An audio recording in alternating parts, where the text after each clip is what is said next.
Ladies and gentlemen, please welcome Casey Wasserman, Chairman of LA 28, the Vice President of the United States, J.D. Vance, and the 45th and 47th President of the United States, Donald J. Trump.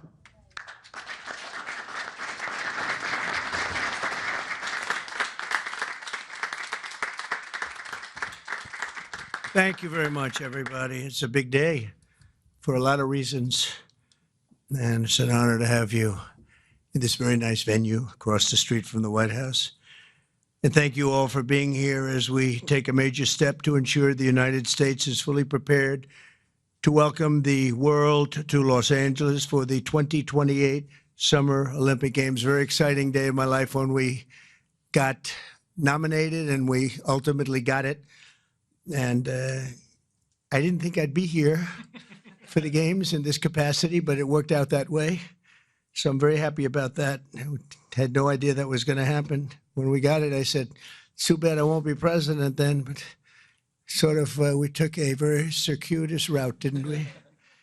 In my first term, we were instrumental in helping the city of Los Angeles win the bid to bring the Olympic torch back to American soil, and today I will sign an executive order establishing the White House Task Force on the 2028 Summer Olympics, mobilizing the entire federal government to ensure the games are safe, seamless, and historically successful. It's going to be amazing. I think it's going to be amazing. America is a nation of champions, and in July 2028, we'll show the world what America does best, and that's win. We're winning like we have never won before. You see that all the time. A year ago, we were not a country that was doing well, and now we're the hottest country anywhere in the world. I want to recognize several members of the task force, including our great Vice President, J.D. Vance. J.D., thank you very much. Thank you. Our equally great Attorney General, Pam Bondi. Pam, thank you very much, Pam. Secretary of Homeland Security, Christy Kerr. Christy Kerr. Do you know who Christy Kerr is? She's a friend of my, great golfer. Christy Noem, she's a better golfer than you. That's the only thing, but you're better at a lot of other things. But I want to thank you for being here, for doing an unbelievable job, really an unbelievable job. FCC Chairman Brendan Carr. Brendan, thank you. Thank you, Brendan. Doing a great job. White House Chief of Staff Susie Wiles, most powerful woman anywhere in the world. She's rated the most powerful woman in the world, and I agree with that. And Deputy Chiefs of Staff Stephen Miller. Stephen, thank you. What happened to Stephen? We never want to miss Stephen. He's an MVP candidate. Dan Scavino, another MVP. James Blair, Taylor Budovich, and Nick Luna. Thank you all. Great group of people. They're going to be very much involved. I also am grateful to be joined by two of Team USA's strongest and fastest competitors, retired gold medalist and gymnast, and member of the LA 28 Athletes Council, Nastasha Lukin. Nastasha, how are you, Nastasha? Good. I don't know you, but I've watched you. You're very talented. I would not want to do what you do. This is much easier, believe me.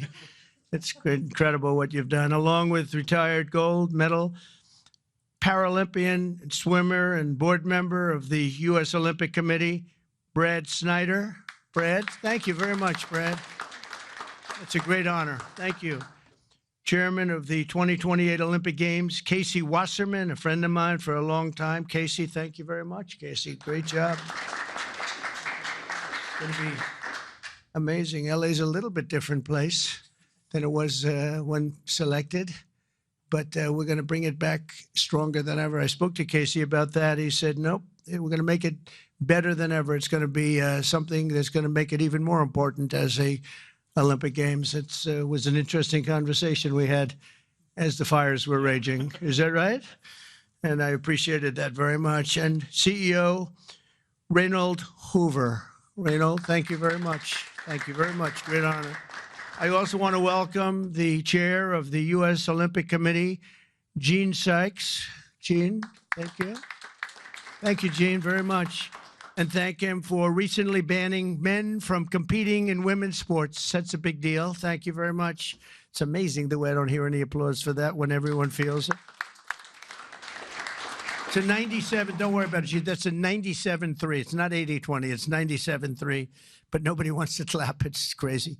The United States will not let men steal trophies from women at the 2028 Olympics. So we appreciate the fairness and everything else that you've shown. Also with us today is LA 28 board member Reince Priebus and also Kevin McCarthy. I want to thank Kevin McCarthy and Reince. Thank you, Reince. And thank you, Kevin.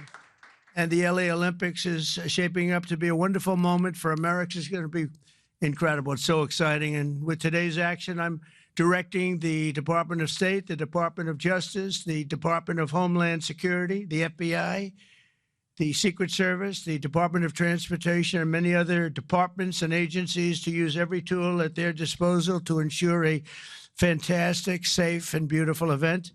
In 2028, the Olympics is bringing back our national pastime, baseball. Wow, that's great. With teams playing under the lights at the legendary Dodger Stadium, and it is legendary. It's beautiful, one of the most beautiful. Squash players will go head-to-head inside the world-famous Universal Studios. Triathletes will sprint beneath the sun shining down on Venice Beach. This will be one of the great venues. I mean, when you think of it, right? It's going to be so incredible. Soccer teams will face off at the legendary Rose Bowl. Sailors will race through the waters near the port of Los Angeles, and the opening ceremony will take place at the beautiful Memorial Coliseum, just like the Olympics of 1932 and 1984. That was something. Those were very important Olympics. 1932 was a very important Olympics, wasn't it, huh? For 8 straight consecutive summer games, no one has won more medals than Team USA, which is incredible. We want to keep it that way. Over the years, Team USA has won triple the number of Summer Olympic gold medals as the next closest country, and I'm confident that that's going to continue in 2028. That's an amazing achievement, by the way.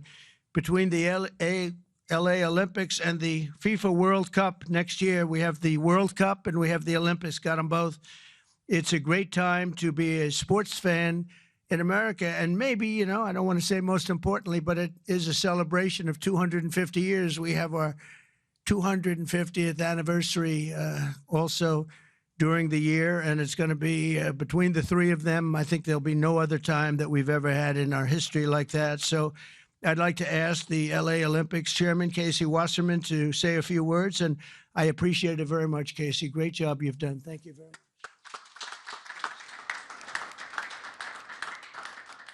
Thank you, Mr. President. Your support and the entire administration's support through this whole process has been truly extraordinary.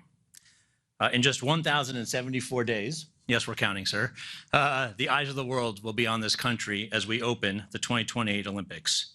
And it feels just like yesterday, and you were just president-elect in December of 2016, that you leaned into this process back then. And you've been supportive and helpful every step of the way, and we wouldn't be here without you, so we greatly appreciate all your support. Thank you very much. Our games plan is near final. We've announced a competition schedule. Some of the greatest brands in America have stepped up to support these Olympic Games as commercial partners. And now with the creation of this task force, we've unlocked the opportunity to level up our planning and deliver the largest and, yes, greatest games for our nation ever. We expect more than 150 heads of state will come to the Games. We'll host approximately 11,000 Olympic and 4,500 Paralympic athletes. They'll participate in 800 competitions at 49 competition venues. This will be the equivalent of producing 7 Super Bowls a day, sir, for 30 days. Yeah. But we are now focused more than ever on delivery, and we can't do this alone. I want to thank President Trump and the entire administration for their support and their partnership as we work to bring these games home. These will be truly America's games. We expect millions of fans from around the country to participate and attend events. And for the first time in history, we are going to take the Olympic torch relay to all 50 states.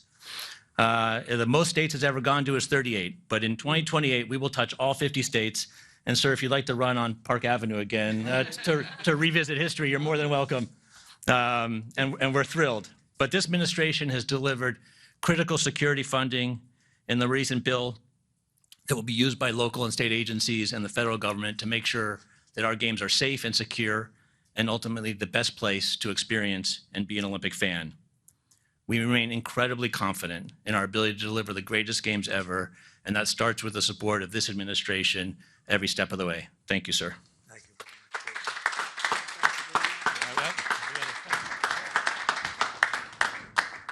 So we don't have trophies in the Olympic movement, but as you know, 1984 hosted the Olympics in Los Angeles, right? And someone we admired, President Reagan, both of us, presided over those, and you will preside over our games. So we have for you a full set of the 84 original medals.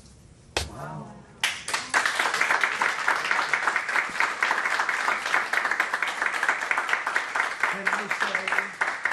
Can I say that I won them athletically? Yes, sir. That would be a great honor. Yes. That's beautiful. Thank you very much. Thank you very much. Thank you. you. Thank you very much. Appreciate it. We'll send Yep. it.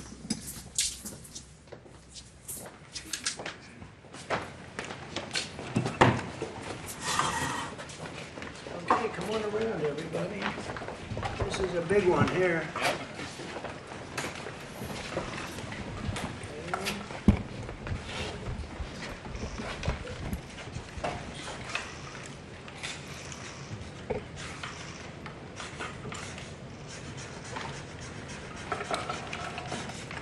Pam, no auto pen.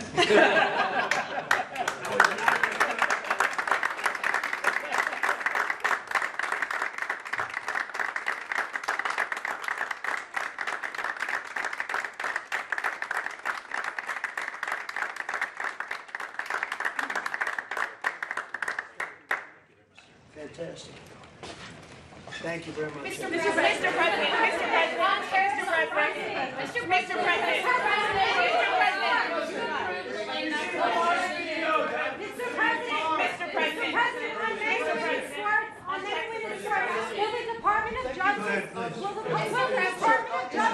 Mr. President, will the Department of Justice press charges against any men that are posing as women? Excuse me.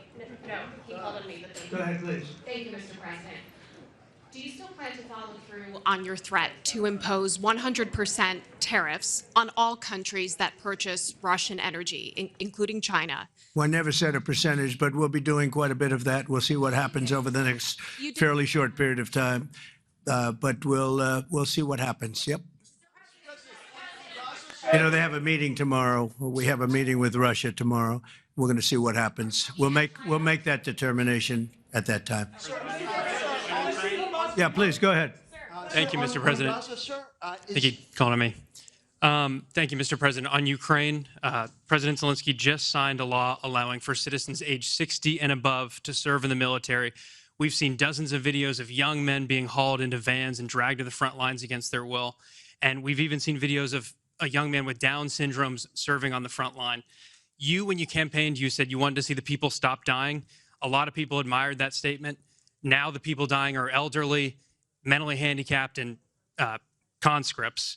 So even if a ceasefire doesn't work out, why should Americans continue to fund a foreign military that's scraping the bottom of the barrel of its population like this? Well, you have to understand, very importantly, this is Biden's war. This is not my war. I'm here to get us out of it. It's a mess, and I'm here to get us out. I haven't heard that when you say about 60-year-old men and, et cetera. But this is Biden's war, and we're working very hard to get us out. I stopped 5 wars in the last 5 months, actually, and I'd like this to be the 6th, frankly, and that doesn't even include Iran, with, obliterating their nuclear haul, because they would have had nuclear weapons within 2 months.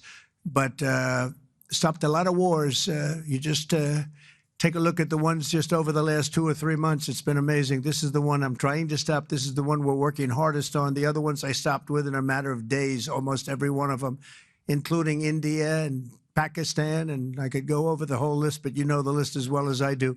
But this is the one we'd like to see. I haven't not heard that, but this is Biden's war. And it's a war that he got us into, or indirectly got us into. It should have never happened. It would have never happened had I been president. Yeah, next to you. Thank you, Mr. President. Would you support Israel reoccupying all of Gaza, as has been suggested by some Israeli officials? Well, I don't know what the suggestion is. I know that we are there now trying to get people fed. As you know, $60 million was given by the United States fairly recently to supply food and a lot of food, frankly, for the people of Gaza that are obviously not doing too well with the food. And I know Israel's going to help us with that in terms of distribution and also money.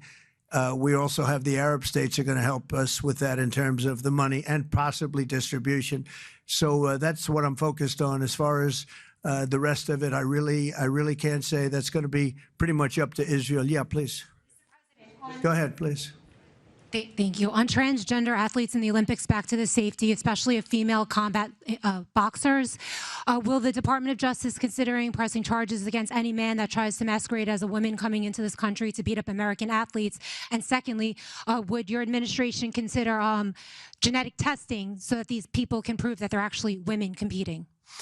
Well, I think there is going to be a very strong form of testing. As far as charges, I'd have to ask the Attorney General about that. I don't know. But there will be a very, very strong form of testing. And if the test doesn't come out appropriately, they won't be in the Olympics. Yes, ma'am, please. Go ahead, please. White. Thank you. Mr. President, do you believe that the U.S. committee would have made this decision on men and women's sports if you weren't president? And do you believe that this decision will stay in place once you are no longer president? I think they probably would have, because it just seems to be an issue that most people feel should be. I can't really say. I'd have to. You could have asked Chairman Wasserman, but I would say that there's a possibility. It could go either way if you really want to know the truth. I feel strongly about it. I ran a campaign, at least partially, on that. That was one of the many issues that I talked about: open borders, the economy, taxes, all of the things. But that was certainly one of the issues. So I really can't. I really don't know. Could have gone either way. Please. Have you decided on a replacement for the Fed governor? For Fed governor, I'll be making that decision before the end of the week, and we'll either decide on one for permanence or the 4-month period, the term. There's a term of about a number of months. We have a couple of candidates. Everybody wants it, okay? It's not a couple, but we've narrowed it to a couple of candidates. And we've also, we're looking at the Fed chair, and that's down to 4 people right now. Very good. Well, I can tell you, because I've already said there's 2 Kevins and 2 other people, okay? Brian? Thank you, Mr. President. This has to do with the safety aspect of the Olympics. What can you do as a president to ensure that Southern California, the greater Los Angeles area, is safe from any fire danger, that the state clears away brush in state parks, the reason why this last fire happened in Pacific Palisades? What can you ensure for that? Well, as you know, Brian, we have, I've been fighting with them for a long time about allowing the water to come down from the Pacific Northwest, essentially. And we actually opened up that water pretty strongly. We got a lot of opposition from the governor, and we opened it up anyway, and the water is coming down. We want it opened further. They have a lot of water. They send it out into the Pacific Ocean in order to protect the smelt. It's a little tiny fish that's not doing very well, especially when they don't have water. They really do badly, okay? But it's a fish, environmentally protected, even though it's in many other areas. I think they just use that as an excuse to smelt. You'll check that out. But I think it's just an excuse. They've got to allow full water, and they're working with Lee Zeldin is really helping us a lot. But they've got to allow a full complement of water to come down from the Pacific Northwest. There is so much water. If Gavin Newsom let the water come down, see the way I pronounced his name properly for a change, if this guy allowed the water to come down from the Pacific Northwest, they have so much water they don't know what to do with it. All of those sprinklers would have gone on. All of those people with those beautiful houses with sprinklers in the ceilings and with the water, the fire pumps outside, all that water, they didn't have any water because they wouldn't let the water come down. There's so much water there. At first, when I got involved with this issue in my first term, I said to the congressman, they took me up because they wanted to show me the fields where they could farm 10 times more product. You'd see 100 acres, and you'd see 1 acre or 2 acres, beautiful green. It's very vibrant soil, but they don't give it the water that it's entitled to. And I said, oh, they have a drought? I said, no, they told me we don't have a drought. They don't. The Democrats don't allow the water to come down into the farms and into anywhere. By the time it gets down even into certain parts of California, it's fed out stupidly into the Pacific Ocean. If that water were allowed, so we broke into it and we allowed it to come down, and it come down at a higher level, and we want that, and we're demanding that of the governor. The other thing is, we'll do anything necessary to keep the Olympics safe, including using our National Guard or military. Okay? No, I will use the National Guard or military. This is going to be so safe, and if we have to, because obviously you have a mayor that is not very competent. She can't get the permits for the people. You know, the people are still waiting for their permits. Lee Zeldin got them the federal permit, which is 10 times harder to get. And everybody can build on the federal basis, and that's the hard one. But the mayor, Bass, she refuses to or cannot get them permits. They're waiting. And I was there right after the fires, and I saw all these beautiful people standing by their homes, ready to get in and get to work. And they're waiting for their permits, and they're still waiting for their state permits and city permits. It's a disgrace. It's a disgrace.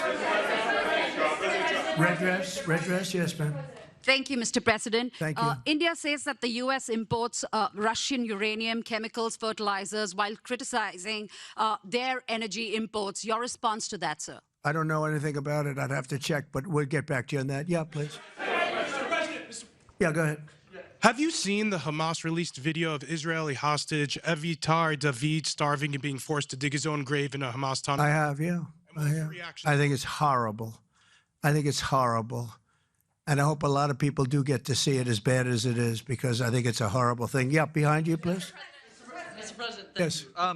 Can you speak to just how, this drop-off in foreign-born workers is going to benefit Americans, and will it force American companies to pay fairer wages to American workers? Well, we want to take care of our American workers, and first and foremost, and that's what we're doing. We also want to help our farmers, because our farmers are producing like never before. We have to help them. And we're working out some very complicated strategies and language, but the main thing that I think I was elected to do is to get the illegals out of our country, who are especially in particular criminals. 11,888 murderers were allowed into our country with Biden's open border policy, with our border czar, who never spoke to the Border Patrol, never went to the border one time. That's Kamala. And think of it. We have murderers. We have people coming in from all countries all over the world, from prisons in the Congo and Africa, from prisons all over South America, all over rough parts of Europe, all over Asia. They're pouring into our country. Not anymore. So we just announced we had our third consecutive month where we were rated 0 people. And these are, frankly, very liberal people that make up these charts. So I don't know what's wrong with them. They seem to not be doing their job for the Democrats. But I'm honored by the fact that they say it. We're very tough on the border. And people can come into our country, but they have to come in legally. So I think that we've done an amazing job, actually. But we have to get the criminals out of our country, murderers, drug dealers, gang members. They emptied prisons into our country. It's one of the reasons, I think, even beyond the economy, it's one of the reasons I got elected. It's really maybe the number one. It was between the economy and that. But, as I said before, our nation is doing really well, but we have to get these really bad people. They should have never been allowed in our country. Open border policy is for fools. We're the only country in the world with an open borders policy, but we don't have that anymore. We had 0 now for 3 months in a row. Peter? Thank you very much, President Trump. Nice to see you got off the roof all right. Yeah. You said this morning that you probably won't be running for a 3rd term. This weekend, Secretary of State Rubio said that he thought J.D. Vance would be a great nominee. You could clear the entire Republican field right now. Do you agree that the heir apparent to MAGA is J.D. Vance? Well, I think most likely, in all fairness, he's the vice president. I think Marco is also somebody that maybe would get together with J.D. in some form. I also think we have incredible people, some of the people on the stage right here. So it's too early, obviously, to talk about it, but certainly he's doing a great job, and he would be probably favored at this point. And on Texas, if Texas redrawing their congressional map would get you 5 safe red seats, means that California, New York, Illinois, and Maryland are all going to redraw their maps to add safe. Well, they'll do it anyway. Is it worth it? Yeah, they'll do it anyway. Why? If we stop over there, they would have done it anyway. Look, a lot of these states, I watched this morning as Democrats are complaining, and they're complaining from states where they've done it, like in Illinois, like in Massachusetts. I watched this lunatic, Pocahontas. She's a total lunatic. I don't know what she's on. She's all jumping up and down like I've never seen anything like it, talking about supporting the communist mayor. And he's not a socialist. He's a communist, okay? This is not a socialist man. This is a communist. If you look at any of his policies and go back 6 months, you don't even have to go back further than that. So they want to put a communist in New York. Now, the good news is we have a lot of power over that because we're the ones with the money. We send the money. We don't send the money. It's up to the White House, a lot of power in the White House. But when I watched her jumping up and down, talking about that and supporting the communists, but if you look at what's going on with the redistricting or whatever you want to call it, the Democrats have done it long before we started. They've done it all over the place. They did it in New York. They did it in a lot of different states. But in Massachusetts, so somebody used this as an example today. I was interviewed this morning, and they said, it's pretty unfair. Trump got 40%. I'm not proud of that, but I think I probably got more, but that's okay. I got 40% in Massachusetts, and yet they have 100% of the vote in terms of Congress. So there's no Republican, there's no anything. So we should have 40%. You know why? They redistricted, and they've done it all over the place. And they've done it in California, by the way. Before this, they've done it in California. So we'll see what happens. We have a wonderful governor in Texas. He feels strongly about it. It's going to be up to him. I think there's tremendous support for it. And, we've watched the Democrats destroy our country in 4 years. They've destroyed between their open borders that we talked about, transgender for everybody, all of the horrible things that they've done, high taxes, horrible medical provision for people. We've watched them destroy our country for 4 years, and people don't want that. And people in Texas, as you saw, I got the highest vote in the history of Texas. I love Texas. Texas likes me, obviously. But I got the highest vote, and that was checked out on the show. Did you see that, where they checked it out? They said he actually did get the highest vote in the history of Texas, which disappointed them. They were very disappointed to hear that. But Texas is a place that's done very well with a free enterprise kind of an attitude, with the exact opposite of what's happening in New York with a communist mayor. And they know what they're doing, and they're doing the right thing. Yeah.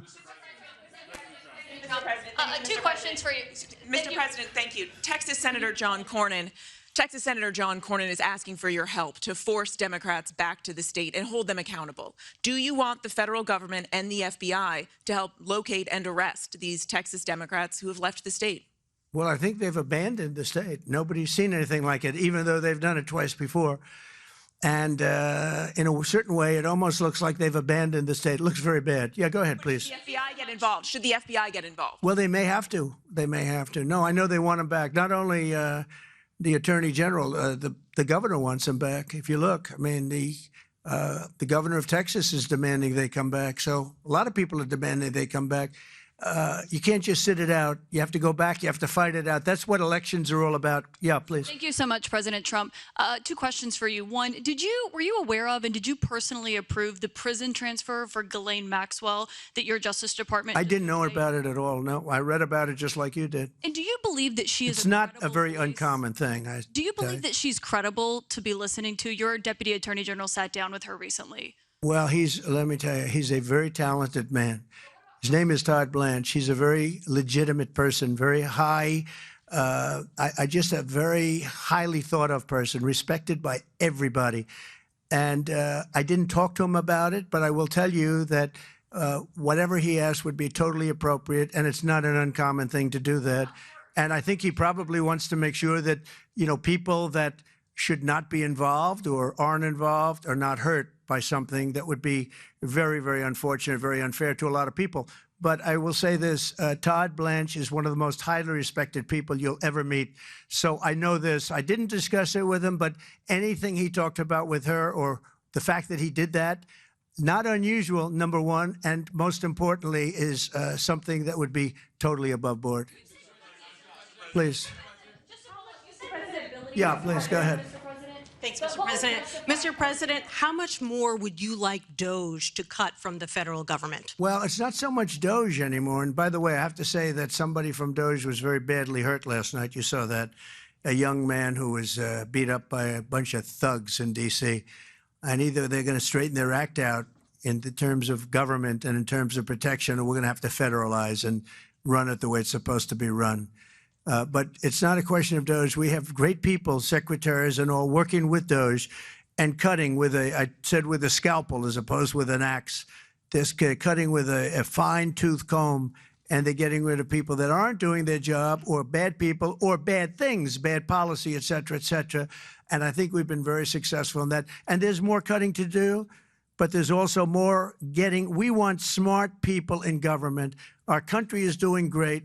I think we are doing probably, maybe in many ways, better than we've ever done before. You know, we're taking in trillions, not billions, trillions and trillions of dollars from other countries who, for years, took advantage of us. They took advantage of the United States like we were children, and that's not happening anymore. Now they're paying a lot of money, and they're paying hundreds of billions of dollars. Individual countries paying hundreds of billions of dollars. You're seeing what everybody else is seeing. And we have a lot of things we can do. You know, one of the questions asked of me this morning is, are you going to make a dividend to the people? And the purpose of what I'm doing is primarily to pay down debt, which will happen in very large quantity. But I think there's also a possibility that we're taking in so much money that we may very well make a dividend to the people of America. Thank you all very much. Thank you. Thank you very much. Thank you. National Weather Service, was that Thank you, Mr. President.